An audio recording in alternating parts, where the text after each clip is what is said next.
दिक्कत इसी बात की है ना कि भाई आप सवाल तो आप तुरंत उठाते हैं कि हमें यहाँ पे नहीं पूछा जाता, हमें बोलने का मौका नहीं दिया जाता।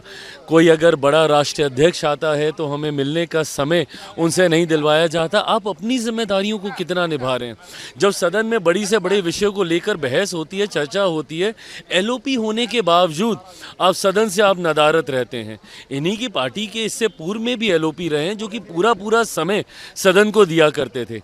ऐसे में सत्र के दौरान भी अगर आपके लिए विदेश यात्राएं ज़्यादा महत्व रखती हैं तो अपने में दर्शाता है कि गंभीरता का अभाव, जिस पद को आप सुशोभित कर रहे हैं उसको लेकर भी आप गंभीर नहीं हैं। ये चिंता का विषय है।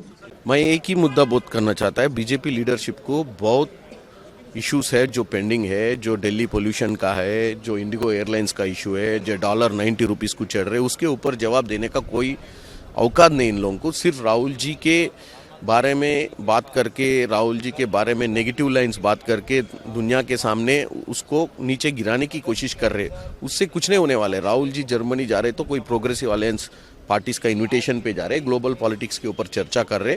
ये लोगों की जैसा जो पार्लियामेंट को पूरे टाइम पास कर रहे, लोगों के जो मुद्दे पे बात ही नहीं कर रहे, तो डेफिनेटली बहुत मुद्दे हैं। बीजेपी को चुन के सीट पे बिठाया कुछ पब्लिक इशू सॉर्ट करने के लिए, पब्लिक को हर बार डाइवर्ट करने के लिए नहीं है। संसद के सत्र में विदेश जाना क्या एक राष्ट्रीय नेता को शोभा देता है? सारा देश संसद के सत्र का इंतजार करता है, देश हित के निर्णय होते हैं, चर्चा में विपक्ष की ओर से अपेक्षा होती है कि वो कुछ बातें रखें, वो छोड़ करके विदेश जाएंगे। क्या ये गंभीर नेता के लक्षण है? और विदेश भी जा करके देश की बदनामी करते हैं। तो उनसे निवेदन है कि जा रहे विदेश, आपकी मर्जी, पर जा करके कम से कम माँ भारती के बारे में अभद्र वाणी का प्रयोग ना करें। अच्छा, एक चीज़ बतला दी, इतिहास में संभवतः सबसे छोटा शीतकालीन सत्र है। 19 को सत्र समाप्त हो रहा है। गंभीर विषयों पर, मुद्दों पर चर्चा करनी है, सरकार का जवाब चाहिए, उसका अता पता कहीं नहीं। सरकार न इंडिगो पर जवाब देती है, सरकार रोजगार पर जवाब नहीं देती, सरकार महंगाई पर जवाब नहीं देती, चुनावी सुधार पर पिछला पूरा सत्र खराब हो गया और फिर वही बात मानी, लेकिन पूरा एक सत्र बर्बाद करके। तो इसका जिम्मेदार कौन? इसका जिम्मेदार कौन? उनका पूर्व निर्धारित कार्यक्रम रहा होगा, इसलिए जो है वो कहीं जा रहे होंगे। लेकिन मेरा मानना है कि उनके दौरे के अलावा देश के सामने गंभीर मुद्दे हैं, सरकार को उस पर चर्चा करके उसका निराकरण करना चाहिए कि हमारी देश में जनमानस को बेहतर व्यवस्था हम दे सकें। तो मुझे इसका, मैं उनके दौरों की कोई न्यूज़ पढ़ती हूँ, बिकॉज़ उनकी न्यूज़ हमेशा ही ऐसी बेकार ही होती हैं। तो उनके दौरों के बारे में मैं क्या कह सकती हूँ, लेकिन ये सबके लिए बहुत ही प्रत्यक्ष है कि क्यों उनकी जो पार्टी है वो सिंगल डिजिट पे आ गई है।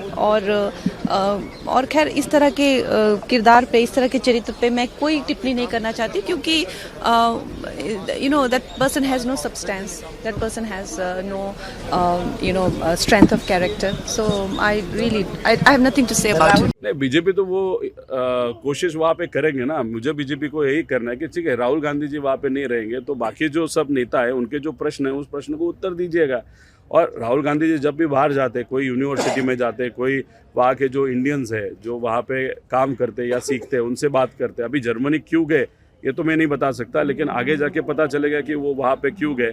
लेकिन जो बाकी संसद है, वहाँ पे जो पार्लियामेंट के जो खासदार है, उनका जो भी प्रश्न होगा उस पर आप उत्तर दीजिएगा। कुछ ना कुछ तो इम्पोर्टेंट रहेगा। वो मुझे दिल्ली में क्या हो रहा है वो बता नहीं सकता, महाराष्ट्र में क्या हो रहा है वो तो हम बात कर सकते हैं, लेकिन अगर उनका पर्सनल रीज़न है या कोई और रीज़न है, वो पता चलने के बाद ही इस पर हम टिप्पणी कर सकते हैं।